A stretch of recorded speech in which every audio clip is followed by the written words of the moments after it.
Good morning, welcome to another episode of the show, Wealth Clinic, where we talk about investments and everything in between.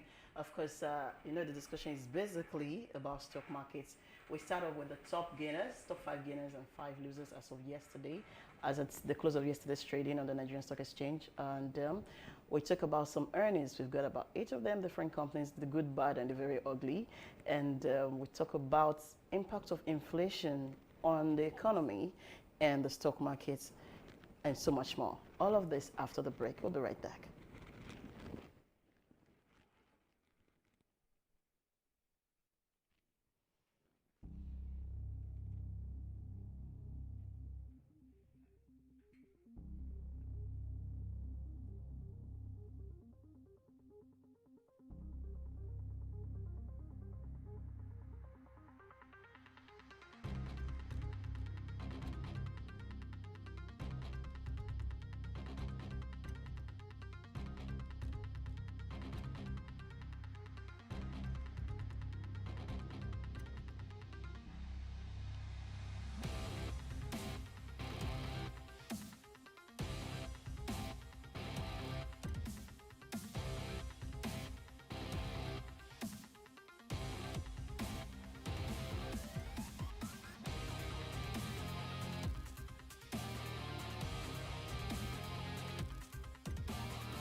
iReports gets even better with SuperScreen TV.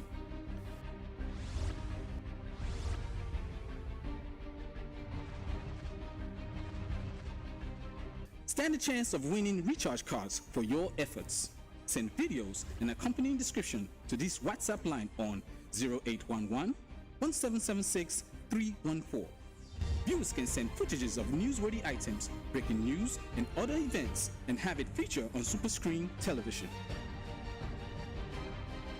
Stand a chance of winning recharge cards for your efforts.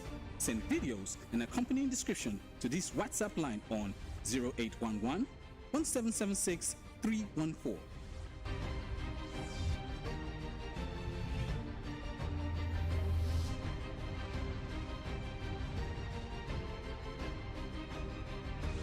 iReports gets even better with SuperScreen TV.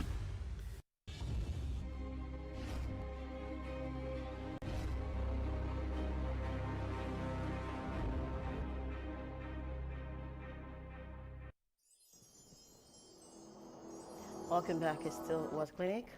And we're going to start off with the top gainers and the losers. I've got Ambrose Omodio in the studio, my usual co-host. Ambrose, good morning. Good morning. Ambrose is an investment analyst from Invest Data Limited. So anything about stock market, it gets his blood pumping. It's good to have you here this morning again, Ambrose. Thanks for having me. Okay, so let's start off with the gainers. We've got Cadbury leading the pack. And that's surprising though. Cadbury it went up by 6.82%. Then we have Nigerian Breweries following behind. Mutual Benefits, Adova, then Lasaco.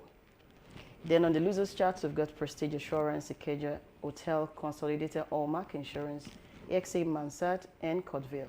It's interesting to see that the highest gainer, which was Cadbury, went up by 6.8% only, and the highest loser went down full 10%. So it shows that the market was down yesterday. Yeah. Yeah. Actually, you just say the market was down yesterday, and an extension of like 2 days downtrend. Market was down Monday, losing marginally. Yesterday was high, about 0.58% loss, and the thing is that the activity in the market has really slowed down these last 2 days. Actually, in the tape release on Monday, I said it that the market has really formed a double top, and that's a sign of slowdown in the market. But a breakout of that double top, when you have new information, we're expecting that the dividend coming from the banks, and also if you look at the activities, the top five at the top trade for the market yesterday was banking stocks. So that investors are looking at, because that is really sector we're expecting them to pay in 3 dividend. Expecting that most of them, especially Zenith Bank and GTP, will pay in 3 dividend and announce their result within this second week of August or the 3rd week. That would have added more momentum to the market. But surprising that yesterday and the Monday market was looking down. But for me, that should not send any panic to investors to speak. But the good thing is that you as an investor, you have seen the numbers released so far. Start adjusting your portfolio to where you want to, because every investor has different investment goal and objective. Now we have seen this number to add it will give you an insight where you should be looking at with your goal. Now you have set a goal, you see the performance, that will aid you to know what to do at the right time. Like you rightly say, if you look at the gainers, none of them gain up to 10%. It's a sign that the market is weak for that yesterday and also for Monday. And the one topping the gainers for the day, as you mentioned, Cadbury. Cadbury, is also in the food sector, consumer goods. The performance of Cadbury in terms of number Q2 was below market expectation. That of Nigeria Brewery, and these are the ones that topped the gainers for yesterday. The number was also not too impressive.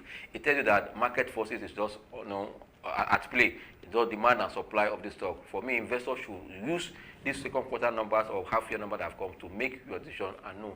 But also, like the result we read about, we say hot stock to buy now that any season over. In that hot stock, there are stocks that say we should watch. Those stocks that say we should watch are those stocks that they are down. Even their numbers are down, but they have potential to rebound back easily. For me, investors should look the way of such stock as to speak now. And if you see stock among the top gainers now, like mutual benefit. And that mutual benefit for the past almost 3 weeks that have been on the gainers table, because the gain has not been even more than 5%, 4%. You have not gained 10% in a day, because I said it earlier that this is a company that yes, your number is good, but because you have not given investor anything that is tangible to show that these numbers are real, and or you have the cash, investors are just treating it up and down. That's why you as an investor have to be very careful when we all also playing all these penny, or I call it kobo stocks. The former Fort Oil, the Adobe now that does gain. The result for that sector was bad. For me, for that company was bad. Investors should be very careful when we are entering. Especially now we have seen second quarter result, the half year. The next one is the third quarter. And you know that third quarter earnings is very important. Now that we have seen this number, you should now start repositioning your portfolio where you should go, the sector you should gain, and also we can see that activity is going back small to or gradually to the traditional market sector, like the consumer now. You can see the activities that you can see them gaining. You need to also look at the portfolio, your investment goal. Should I go in that lane, or should I stick with those high cap stock and those flying sector that those sectors that are high flying and that has a lot of potential, especially the telecom, the healthcare, the agriculture? Should I stick with them? That's why you need to sit down and know your investment goal and know how to look out for the next step. Well, I'm not going to address anybody to take decision based on this top gainers, because no, that's what you should look at your results. The results was not fantastic. Cadbury wasn't. Mutual benefits result was good, but they apparently don't pay anything. Yeah. Lasako, really, no. Adover, no. So, but like you said, market forces will sometimes just pop up some stocks and they're like, what are you doing here? Yeah. Exactly. But interestingly, the losers charts, you will see that you have Prestige, good stock in the insurance sector. Ikeja Hotel, I don't think we have a lot of information regarding that, because they're all marked. And then you have AXA Mansard. Yeah. So the seemingly big boys and good ones in the insurance sector, you're seeing them in the losers charts. But that's not to say they are bad stocks. It's just to say market forces. Probably some people have bought at a lower price and they're just selling down. Taking profit. Okay, that's fine. Let's go to earnings. We've got some earnings during the week. Let's start off with NASCOR. It's a long time I saw NASCOR. So we've got a half year 2020. Turnover increased by 11.98%. And profit after tax went up also by 2.66%. And when I saw this result, I said, salt. I mean, people will always take salt. Yes. Good, bad, ugly economy, fall up, fall down. People will take salt. Add salt for taste. Definitely. But the thing about salt also is the demand elasticity of it is not elastic, meaning that you can, no matter how rich you get, you don't increase your intake of salt. It doesn't. It's the same salt. Good, bad, ugly, up, down. It's the same thing. So Well, that there's constant demand for it. yeah, so even looking at the turnover going up, I think is a plus. I don't know what they did. Of course, they've even moved to not just salt now. They're doing other condiments Yeah, exactly. like tomato paste and all that. So because NASCOM results is not the type I'm going to expect to go up by 50%, 30%. No, because the kind of item they're into is not consumable. something that Yeah. people just begin to eat more of it. As a matter of fact, some doctor will say take less of salt. So, but looking at it now, turnover went up by 11.98%. Profit after tax slightly 2.66%. So I'm not disappointed here. But actually, if you look at the performance, I would say it's a flat number, which is not bad. And the company before now have been consistent in paying dividend, I'll tell you. But the figure we're seeing might not support an attractive dividend at the end of the day, because this is a company that have been paying almost 1 naira, 20 kobo, 110 kobo dividend. But last year, 2019, they paid 40 kobo. It was a slap for many investors. Didn't expect it. But the figure is always going now. I don't see them doing more than that 60 kobo or not. But the good thing I would say, for look at all the Dangote group, look at Dangote Cement, look at Dangote Sugar and NASCOM. These companies' results, I will tell you, you can't say they are bad. The three companies were flat number to reflect the economic challenges we're having. But the good thing is that they maintain a positive outlook for investors. But knowing that the consumer sector is a function of what is happening in the economy. If you are not earning much, you won't consume much. I'm telling you, the best way to assess whether people have money is to go to the consumer goods. You see that most of the companies there are struggling now because the consumption of many Nigerians has dropped. It's also reflecting on their number. For NASCOM to post this kind of number, for me, it's not a bad one. But investors also should look at, let your investment go also guide you, as I said, and look at the company, 51 weeks high, 52 weeks high, to know whether it's the right time for you to jump into that company. If you don't use technical analysis, that's up, but if you take analysis, it will tell you whether the stock is at a support level or not. Don't just jump into stock because you just see the kind of flat result. You need to go back and see where is the company at this point, where it's going and where it's coming from. That will guide you to jump into. Yeah, like I said earlier, flats. I wasn't expecting extremely bad or extremely interesting results from NASCOM because of their major products. Yes. It does not matter how bad the economy gets. What is the substitute for salt? Nothing. But I can substitute Milo without taking it. But you don't consume salt regularly. That's what I'm saying. Okay. So I don't expect the result to be negative, okay. in respect of what is going on in the economy. System. But I'm not also expecting fantastic, except NASCOM begin to add other products that the demand elasticity is elastic, meaning they can easily be substituted. People can take more or less of it at any particular point in time, depending on income. But salt, you can't take more, you can't take less, you can't. It's just there. You need it. You just need it. You cannot need it more than you're already using it now. So I'm not expecting up or extremely down. So I don't think they should be competing with the likes of Nestle, Cadbury. No. But they're the same way. Yeah. But also, since they diversify into other things, like I just said, into tomato paste and all that, and agricultural goods. And also, I think they're having another backward integration that they cannot get some packaging of all these food items from the farm. Okay. Those ones. And it's also okay. It's a good one for them. Okay. But I Okay. believe that they should do it better so that investor will reap from it. Because every investor has invested for something. For something. Every investment is against expectation. All right. May and Baker half year 2020. Revenue went up slightly by 0.41%, and profit after tax went up by 50.91%. That is interesting. Revenue was almost same. Flat, yeah, flat, but profit after tax went up. If you have to compare this to the likes of Nemet was up revenue and profit after tax. So I'm just wondering, what happened to May and Baker's top line? That's the revenue that's just almost flat.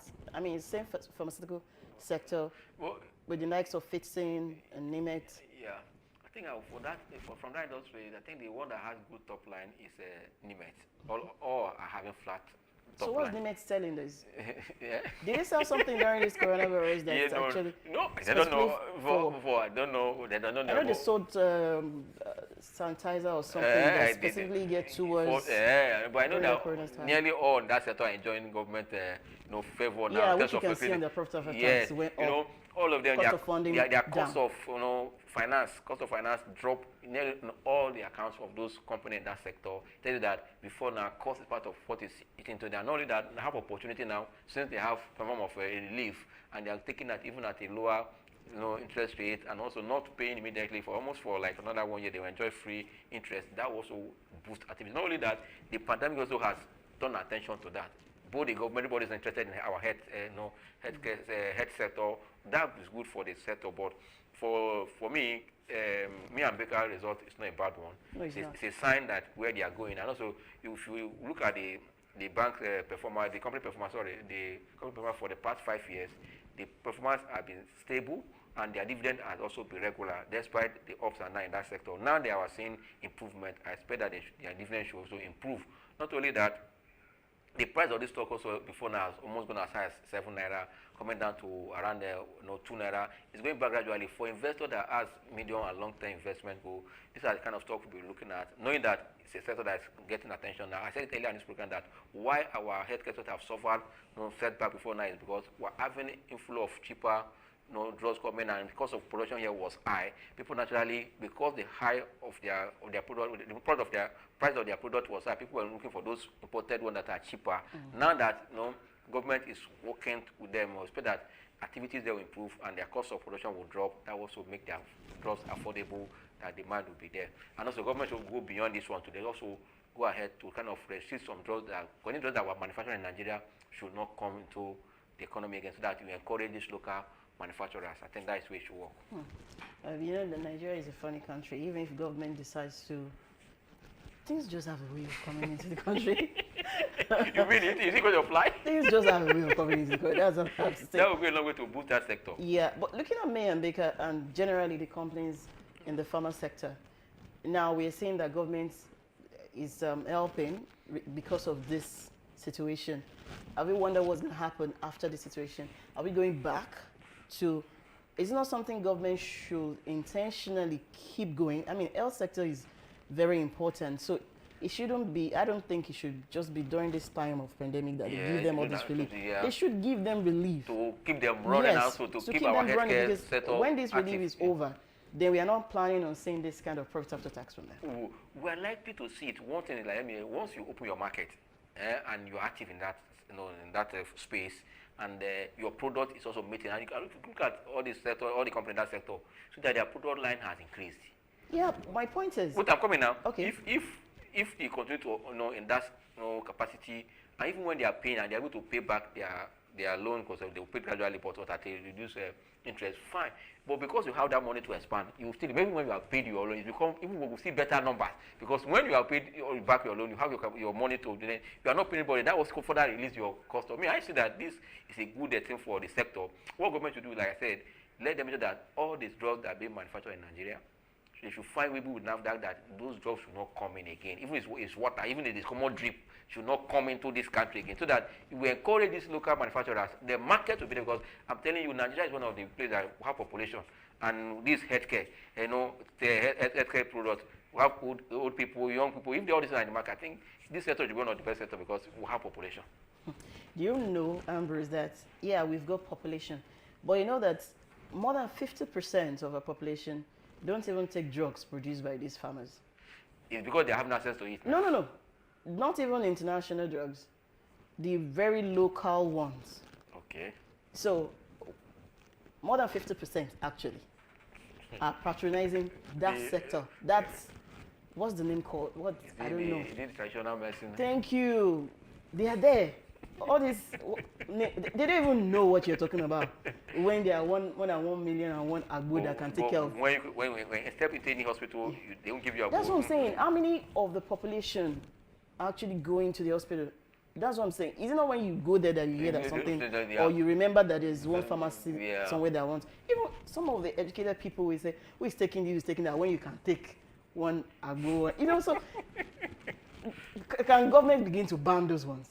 No. Because the real competition that the pharmaceutical are having, I think, actually the local ones, not the international really. Even the let me just come that way. They can really be backward integration. If you see that yes, there are some drugs that you can also put under test, process, then you can also not something that package it for them. But no, I remember when I was small, they were called I can't remember the name of that drug now.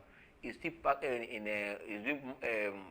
in a bottle with a lot of NAFDAC number, but it's taken in form of abode before. I forgot it when I was small. It's still sold in the pharmacy, in the chemist, then pharmacy and other stuff. That means you can do backward integration with some of them. You know that they are okay. Then let them go through the process. If they are okay, you can use it.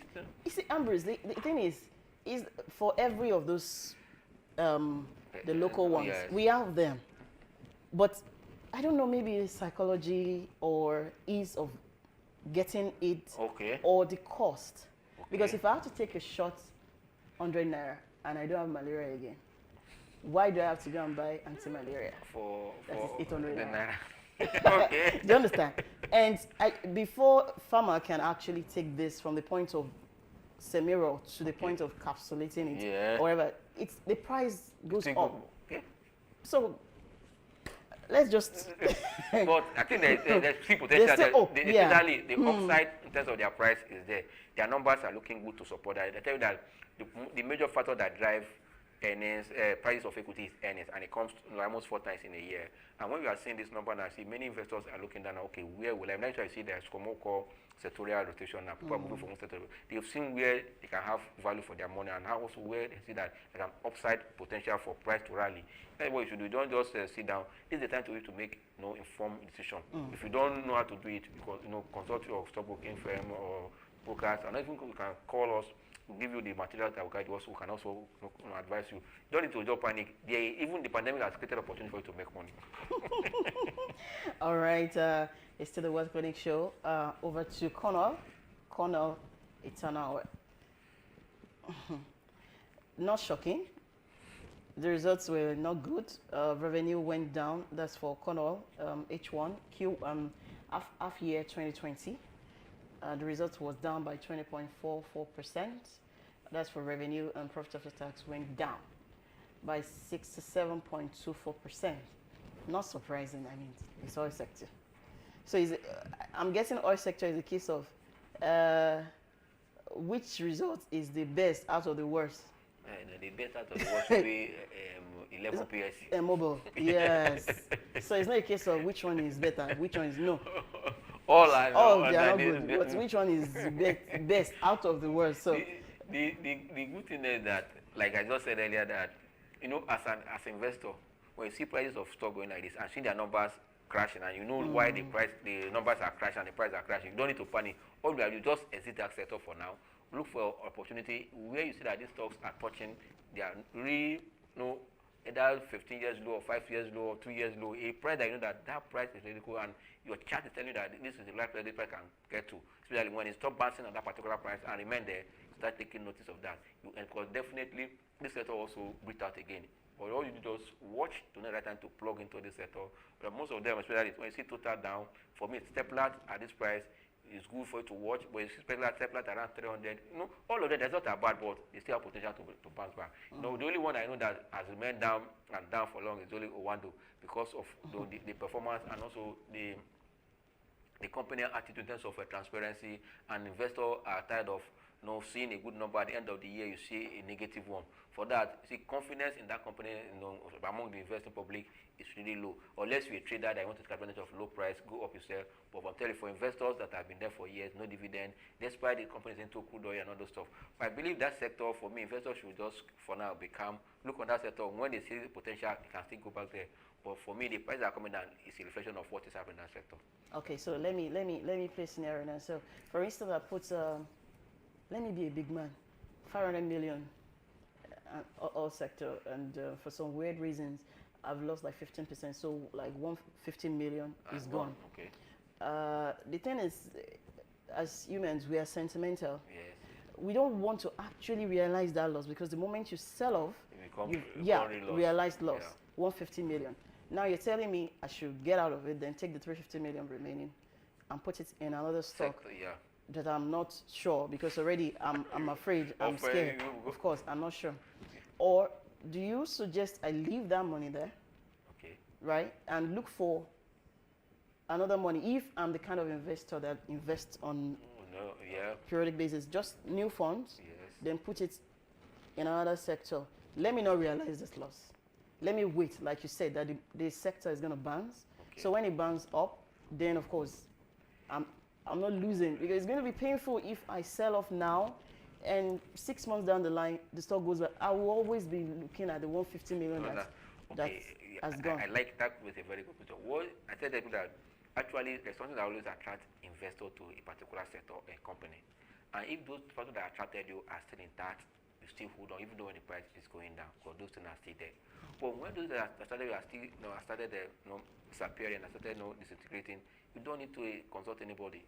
That what attracted you are not there again. What you just cut your loss. That is why in our buy and sell segment we have a cut loss for a trader. When investors will also have a cut loss. If you're a trader, when you are a trader and you lost anything more than 7%, why you have to cut your loss? I put it there. So I'm giving you a signal telling you this is your stop loss. Once it does your sell off, so that's for trader. For traders, so you're able to get that, recruit that money and use to trade on to win. But if you lose something like that 20% in a stock, for you to say you'll be shaking now. But if you are losing something like 7%, 10%, you can easily say, if I enter another position, I can balance and continue to know. For that is why, as investor, set a goal and have a target. Once you have entered a stock and you lose maximum 10% in that stock, sell off, unless what attracted you are still intact, and you're also a long-term investor, you can still hold. And also, we are expecting that that sector will turn around immediately. Not that it will take another 1 year or 6 months to turn around, but you only buy low when we are seeing that this stock will bounce back one day. But not that where you have entered, if you are in loss position, no. You take advantage and let it come down, you buy low. Not the one that you enter. You sell off, cut off your loss, and move to another sector. Especially when you see that factors against that sector or that company are increasing, better you sell off and come back when there are favorable factors for the company. I think the oil sector will still bounce back. No, since they it's have generic to them. Also, like what I tell you, that the consumption of oil or crude oil or even fuel will continue to increase for now until there's alternative. Even the alternative we are saying is not going to be immediately. And often immediately, you can't use alternative for the industrial sector, especially, as you can see that crude oil price in international has almost at 45 now, just because as ease of lockdown is expanding, despite the number of cases are increasing, people are opening up their economy, that consumption is increasing. That is where it works. That is the way it works. Don't panic if you're in the oil sector. That's just a summary. Yeah, exactly. Okay. Over to livestock feed. Half year 2020, revenue went up slightly, 1.86%. Interestingly, profit after tax went up 1,533%. I've not seen this kind of results in a while. They went from negative of 6.58 million to positive of 94.4%, 94 million. Livestock, do they pay dividend? Yeah, this company also, livestock have also been struggling for a while.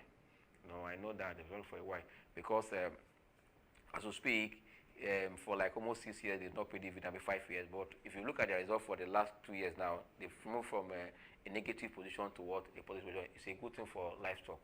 It's a good thing for livestock. For those watching, sorry, the 2020 revenue is was actually 101.26 billion, not 4.92 billion. Okay.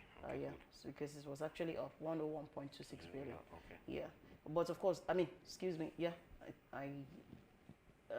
no, sorry. 2019 actually, the revenue was 4.83 billion.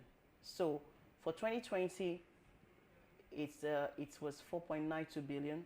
So it went up by 12.69%. So revenue there is not 89.86 billion. It's actually 4.83 billion. Okay. Because we need to correct that. So, yeah. so it went up slightly 1.86 billion. So, but profit after tax, we can see that they also are enjoying what's the likes of Okomo Oil and the Prescos of this world. But the good thing that for me, investors should look the way of this kind of stock. This Kobo stock or penny stock or people call has potential of surprising the market. You see what happened to Nimet. Nimet moved from just 38 Kobo to almost 2 naira, 35 Kobo, 250 before it slowed down. And what is there is that livestock result was not bad. It's also in line with the big boys in that sector. You can see the performance of Okomo, performance of Presco. That means there's something going for that sector. And this is the only stock that I know in that sector that is a bit down. And the possibility of them paying dividend is high.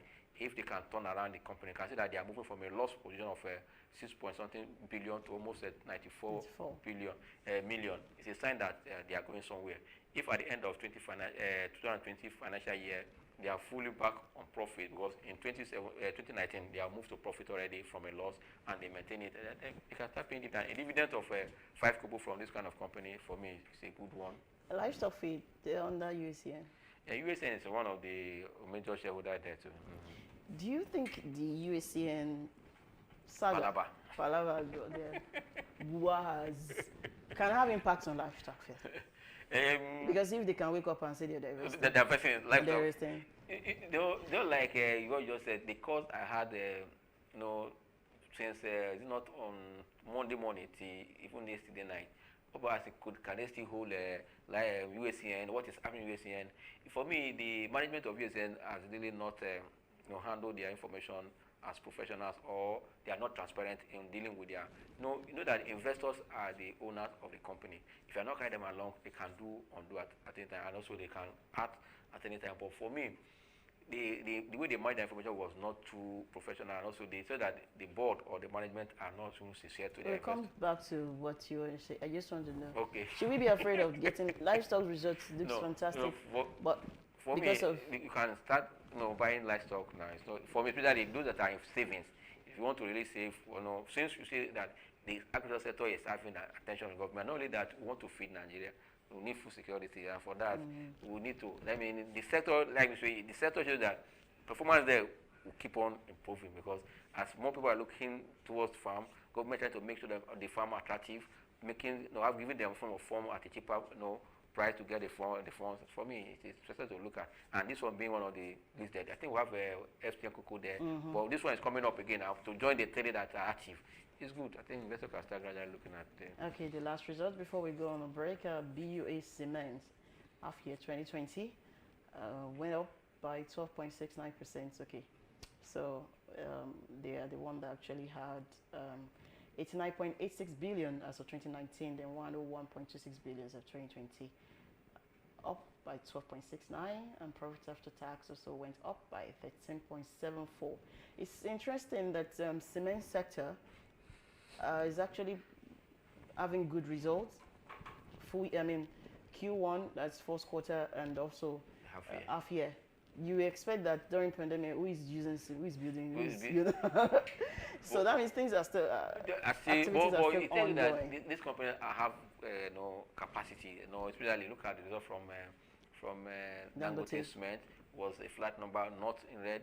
Look at that of Lafarge Africa was a surprising one that the market didn't expect that kind of results. And as to speak now, if you look at the performance in terms of growth in all this number, that of Lafarge even look better. These are ones that are big boys. Their results are fine. You can see about 100 and moving from 89.86 billion to 101.6 billion. It's a good one, about 12%, but still below a quality result. But because of the economic situation, you can still give them. But the good thing is that if this industrial goods, especially the building materials company, has posted good results, even when there's a lot of cut down in the capital budget by state and the federal. Well, it's good that this company, when there's a little improvement, you see that their number will be also be better. For me, it's not a bad one. It's not a bad one. But also, you can't actually cancel development or infrastructure out of your budget. That's why they can still have business to do. That's why I believe that the result of Julius Berger will soon bounce back to when we were expecting that third quarter to that. Because they said in that result that the cost of exchange rate was part of it that affected their number. You see that by now CBN is working to have a unified exchange rate of and now I've seen that they said it's about 379 again. If they can achieve it and it become reality in Nigeria, that will be good for the industry. But for me, poor result is not a bad one. But if you look at the growth from the earnings of 90 kobo to 103 kobo, you can see that growth is still so marginal. But the reason that it's still looking up, it's not in red. You said something about the exchange rate. You know that before the pandemic, so as of January, February, exchange rate was about 360, 365. Yeah. So now we're going to have it on like a permanent basis at 379. Yeah. So to me, it shows that the losses these companies they've taken is not planning on getting reversed, because the exchange rate is not going back to 360. It's now going to 360, 379 going forward. Yeah. So we should expect slight increase in whatever the product, because it's a lot. It's almost like 10% increase just because of exchange rates. So we should expect that also. It's not something that they're going to Yeah. they are going to pass it down to Yeah. customers Well, one way or but the the other. good thing is that if we have really one exchange rate, it's going to attract a lot of things to Nigeria. Foreign investors will know that you are serious. This is when they are going for Hajj, you have another exchange rate. You are bringing one car for either for the National Assembly, they give you another rate. No, this one will be that you have one single rate for every activity. I'm not saying it's bad. I'm just saying the impact. Yeah, no, Whatever the it is that impact they are will be- running now, will- that's will the be cost. Their positive. cost is Yeah. going to go up. Yeah. That's the thing. No, And that it's is going to another go- way of devaluation, but we know that we are devaluing Naira before. Once you jack up your interest, you are already devaluing Naira. Anyway, I don't want to feel bad. this No. morning. Don't be bad. All right, we go on a short break, and when we return, we talk about the impact of inflation on the economy and on the stock market. Stay with us. We'll be right back.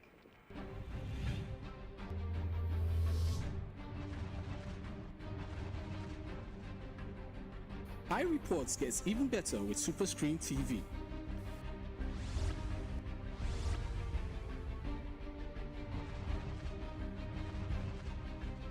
Stand a chance of winning recharge cards for your efforts. Send videos and accompanying description to this WhatsApp line on 0811 1776 314. Viewers can send footages of newsworthy items, breaking news, and other events, and have it feature on SuperScreen television. Stand a chance of winning recharge cards for your efforts. Send videos and accompanying description to this WhatsApp line on 0811 1776 314.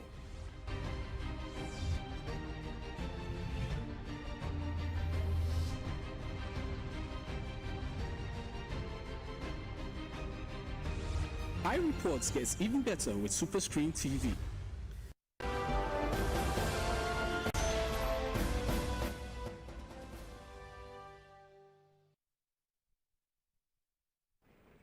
Welcome back. It's still Wells Clinic, and I still have Ambrose in the studio. Okay, so impact of rising inflation and low interest on the economy and the stock market. You just said it. Rising inflation, low interest. I said these are opposite way. One is going down, And one it's is going going up. up. They are usually inverse. And you know, what does that imply? It simply says that, an economy, you have low interest, high inflation, there's one thing that I see, either the economy is at the point of what, at the apex of what, contraction, or entering into what we call early expansion. No, at this stage now inflation is on the high side, why interest rate is coming down. It's kind of like, okay, we're entering, we have stayed where inflation is high, and interest rate that is almost at the peak. But at this point now, we are gradually entering an expansion, but we have not seen a plan that we're entering an expansion because our industrial output is still low. That means we are still at that contraction stage as we speak now. But the good thing is there for the economy is that once you want to move out from contraction, you need to have cheaper funds to drive the economy, which is what the interest rates should do for the economy activity, so that there will be fund. The private sector will have access to cheap funds. They can expand their business, employ people, create employment. That is the beauty of what the low interest rate, which we need to drive the economy. The economy has to move to the next level. There must be improvement in our industrial output. When you industrial output, that means people are getting job, there will be consumption. But when people are not earning, now inflation becomes another thing. When inflation is rising, you are also making people earnings look stupid because price of goods are high and they have not increased what they are earning to meet that price. That means automatically you are shorting their earning capacity. They can't consume what it was. Their earnings have not matched the price of goods and services. But anywhere in the world, when there's inflation, that means price of goods and services are high. And they have not increased what is we're earning. That's for the economy. On that note, the economy will be struggling, and that's why CBN is even confused in the last MPC meeting. Should they just confused? Were you there? No, from the decision they keep all the monetary instruments flat for the last meeting. But you know that your inflation is above your MPR already. Your MPR is about 12.50, while your inflation as for the month of June was already 12.56. Automatically it's above your MPR. That means what you're saying, inflation is already above interest. You need to balance the board because they want to see between now and the next MPC what the economy will play out.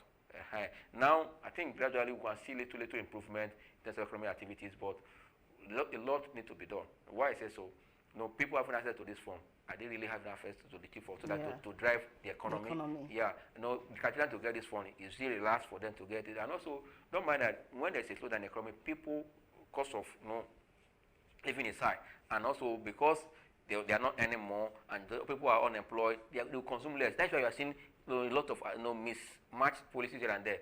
But the funniest thing is that I really am concerned that in this kind of situation, when you are trying to bail out the economy and you also increasing, some policies are coming to affect your decision. For example, the CBN and the government are saying, okay, let's bail out the economy by injecting about almost 2.3 or even 3.3 trillion to the economy, which we will inject into the critical sectors, which we agree, like all this healthcare, agriculture, where that they can engage people at the same time, drive the economy. Fine.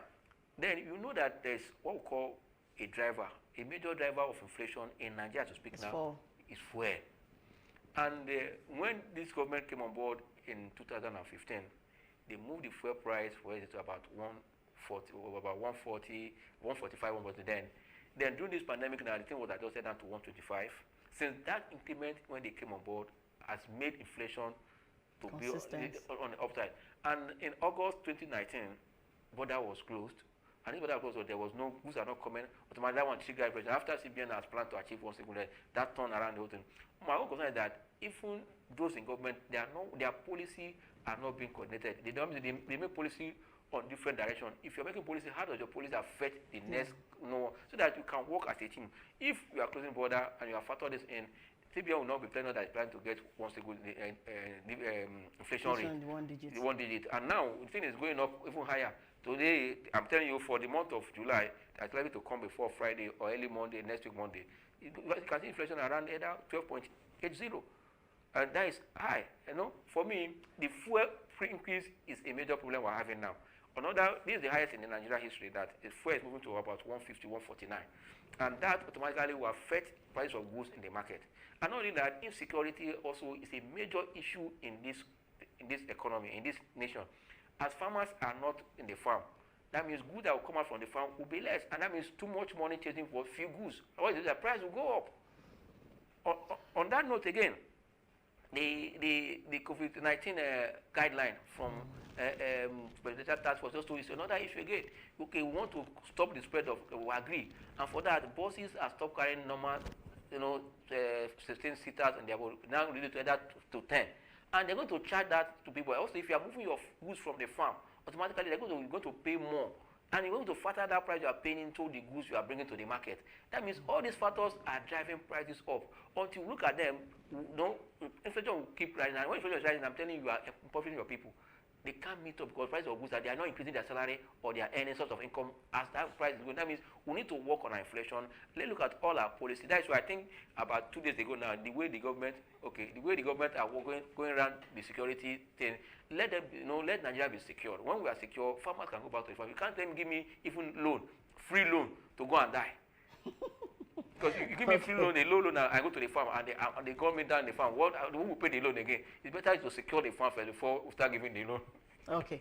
So what's the impact on the stock market now? No, it's not the impact there. For those companies that, even when they increase their prices of their product, they will still demand.